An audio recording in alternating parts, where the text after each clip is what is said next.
Welcome to Marriott MBA Today. I'm your host, Dan Patton. I'm here with Russ Blacker, our guest today. Actually here to talk to him a little bit about his internship experience at Savage Services in Salt Lake City. So Russ, thank you very much for coming on the program today. My pleasure. My pleasure. We really appreciate your time. Just had a couple of questions about your experience. Okay.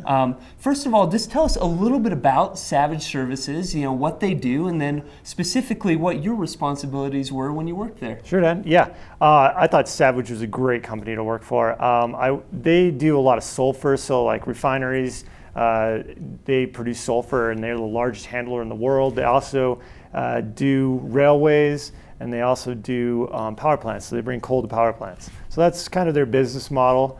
And I was involved in the rail yard areas, and so I would go to different rail yards across the nation and do cost analysis, and I also implemented a order management system. So those are some of the things I did. Sounds like an interesting time. Yeah.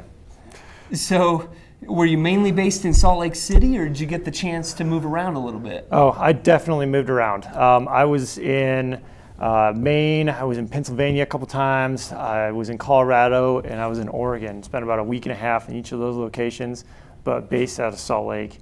And it was really great to see the operations of the company, see the guts of what makes it happen.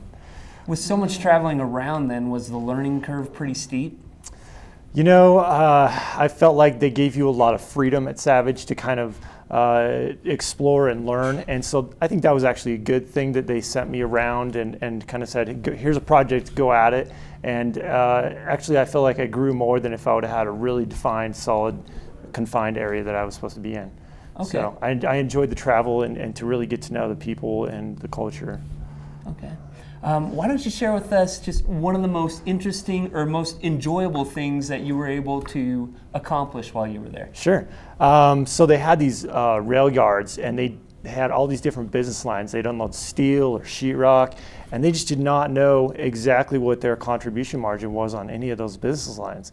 And their whole operation, they knew, was losing money at that site. So I went out there and figured out exactly how much labor and how much materials and fuel it was costing them to run each business line, and gave them profitability.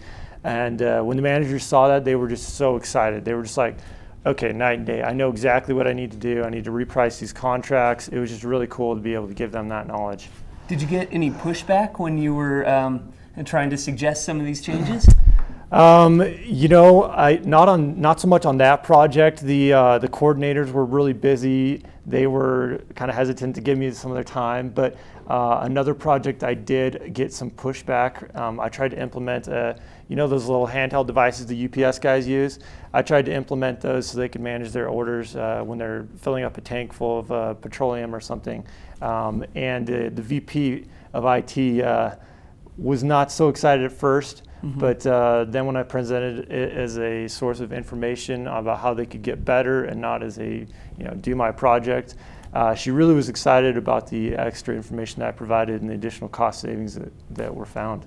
So there was some pushback, but we overcame it and had a great time. Well, it sounds like you had a very successful internship. Yeah. Just to wrap up, I guess for our viewers at home, one thing I'd like to finish off with is, what advice would you have for people preparing for an internship such as yours, where it obviously required a lot of quantitative skills, a lot of people skills, and so forth? What advice would you give them in terms of classes to take or things to do to prepare to really have success in the internship? Sure. One thing I would say is that you really have to want it. You just follow up, and network. That was what got me my internship. And I could have used some more of the supply chain classes. I did a capacity timing study, so that would have been helpful. But I think mainly just the passion. Savage is a great company if you want a smaller company with a really honest and good culture that's down to earth. They're kind of the good old boys, So that's what they are, and those are my tips there. Well, that sounds great. Well, hey, we really appreciate your time coming onto the show and sharing some of your insights today. Again, this is Russ Blacker. Great experience there with Savage Services, and this has been another episode of Marriott MBA Today. Thank you for watching.